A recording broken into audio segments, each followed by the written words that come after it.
Queridos irmãos, a oração inicial desta Santa Missa, chamada Coleta, nos convida a pedir a Deus a graça das virtudes teologais, fé, esperança e caridade, para que aprendamos a viver segundo os seus mandamentos. Aprender a viver segundo os mandamentos é descobrir os segredos de Deus, é ser levado ao coração do Senhor. Os mandamentos não são nada mais, nada menos do que um modo prático de Deus mostrar-se aos hebreus e a nós, de tal modo que, vivendo daquele modo, nós participamos da vida íntima de comunhão com Deus. É o jeito de Deus de fazer as coisas. Então, os 10 mandamentos não são uma norma puramente extrínseca e em forma de opressão, mas são o modo como o Deus que é bom pastor, aquele que apacenta o rebanho e que nos conduz, cuida de nós. Deus é bom pastor, Ele é o bom pastor. A primeira leitura do profeta Jeremias, ao contrário das bem-aventuranças, lança um lamento sobre os maus pastores. Ai dos pastores que deixam perder-se e dispersar-se o rebanho da minha pastagem, diz o Senhor. Nós vemos a responsabilidade que grava sobre os pastores de Israel, que eram os reis, sim, de Israel, mas também os profetas, os mestres da lei, homens que conduzem o povo para a mesa do pão da vida, para a mesa da palavra de Deus. Deixar que o rebanho se perca e que se disperse significa tirar a luz e o oriente, ou o norte, que dirige esses povos, que dirige essa nação, ou o povo de Deus, o povo dos escolhidos de Deus. Tirar esse oriente ou esse norte significa não dar a luz da palavra, pelo menos não dar suficientemente a luz da palavra de Deus e uma reta pregação dos ensinamentos do Senhor. Ai dos pastores que deixam perder-se e dispersar-se o rebanho de minha pastagem. Hoje em dia há pastores que se queixam às vezes de que os jovens procuram outras coisas, outras formas religiosas nos meios de comunicação social, especialmente nas redes sociais, e que vão seguindo pastores de duvidosa coerência com a fé católica. Mas aqui uma responsabilidade nossa. É preciso que nós assumamos a responsabilidade de não deixar ninguém sem o pastoreio da Igreja Católica. Pelo menos naquilo que depender dos nossos esforços, da nossa entrega pessoal ao Senhor, da nossa oração, é preciso que nós nos disponhamos a estar sempre prontos a acolher as pessoas, mesmo quando falam coisas que não nos agradam muito. Há críticas à igreja, críticas aos bispos, críticas aos padres que são lançadas no bem e no mal, à torto e à direito, nas redes sociais. E é preciso que nós não nos deixemos impressionar por essas coisas.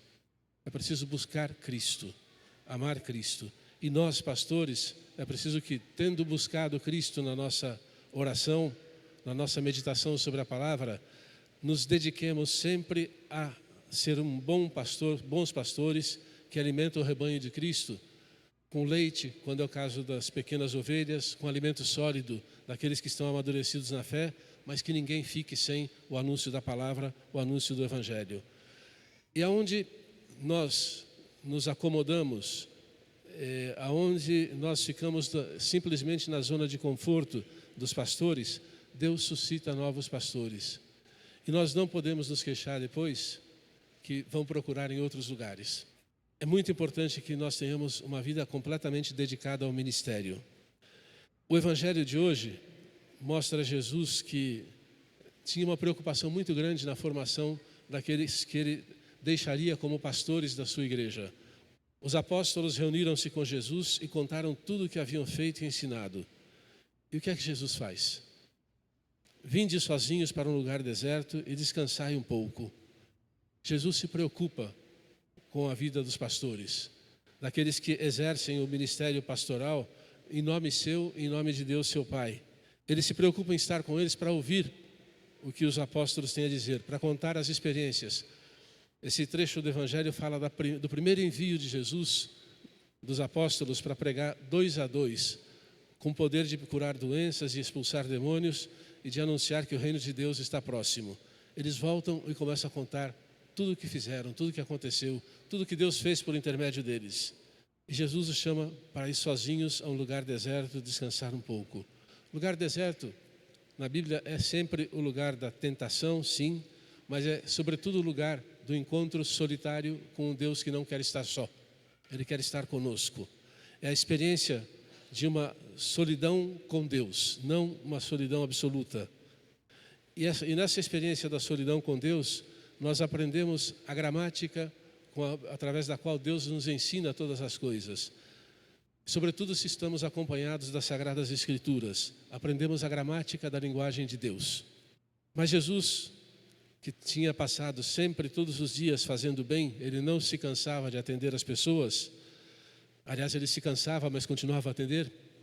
Era um atrativo muito forte, exercia um atrativo muito forte sobre as multidões. Havia tanta gente chegando e saindo que não tinham tempo sequer para comer, diz o Evangelho. Então foram sozinhos de barco para um lugar deserto e afastado. Mas aquela multidão, percebendo que Jesus estava se locomovendo, foi para o outro lado e chegou lá antes de Jesus. E Jesus não disse, eu tenho direito às minhas férias. Não disse. Ele não disse, vão para casa, amanhã a gente fala. Não. Ele, ao desembarcar, viu uma numerosa multidão e teve compaixão. Ele sentiu o sofrimento daquelas pessoas como sofrimento próprio. Ele assumiu sobre si as nossas dores, as dores daquela multidão. E por qual razão? Porque estavam como ovelhas sem pastor. Não sejamos nós, queridos irmãos padres, diáconos, mas irmãos catequistas, irmãos membros do povo sacerdotal de Deus, a deixar as pequenas ovelhas que o Senhor coloca na nossa vida sem o alimento necessário. Jesus teve compaixão porque eram como ovelhas sem pastor e começou a ensinar-lhes muitas coisas do reino de Deus, muitas coisas da amizade do Pai, do amor do Pai por eles, muitas coisas da amizade que Jesus queria ter com aquela gente e lhes dava a paz. Que tipo de paz? Uma paz que vai se configurar na cruz do Senhor. Jesus ensina a palavra de Deus, cura as enfermidades e aquelas pessoas que o seguem encontram a sua paz. Disso nos fala sobejamente a carta de São Paulo aos Efésios, capítulo 2. Vós, agora em Jesus Cristo, sempre em Jesus Cristo, o bom pastor, vós que outrora estáveis longe, vos tornastes próximos, pelo sangue de Cristo. Ele, de fato, é a nossa paz. Do que era dividido, ele fez uma unidade. Em sua carne, ele destruiu o muro da separação e da inimizade que havia entre judeus e pagãos. Ele aboliu a lei com os seus mandamentos e decretos. Ele quis, assim, a partir do judeu e do pagão, criar um só homem novo, estabelecendo a paz. Essa palavra é muito forte, muito bonita e é muito sugestiva para nós que nos aproximamos para viver mais um tempo de divisão e confronto político nas nossas cidades. É muito importante que nós tenhamos essa imagem clara de que nós só encontraremos a verdadeira paz tendo Jesus como Senhor da nossa vida e o Evangelho como nossa lei. Em todas as outras coisas opináveis, nós podemos ter paciência, ter compreensão, ser capazes de ter compaixão com as pessoas e não fazer objeto de divisão e, sobretudo, não trazer as divisões que podem acontecer na sociedade civil para dentro da nossa família, da nossa casa, da nossa comunidade eclesial. Queridos irmãos, é preciso invocar o Espírito Santo sobre nós para que nós compreendamos os ensinamentos que Jesus, ao atravessar de barca até nós, a multidão dos séculos que nos separam do tempo do seu ministério público, nós saibamos acolher os seus ensinamentos.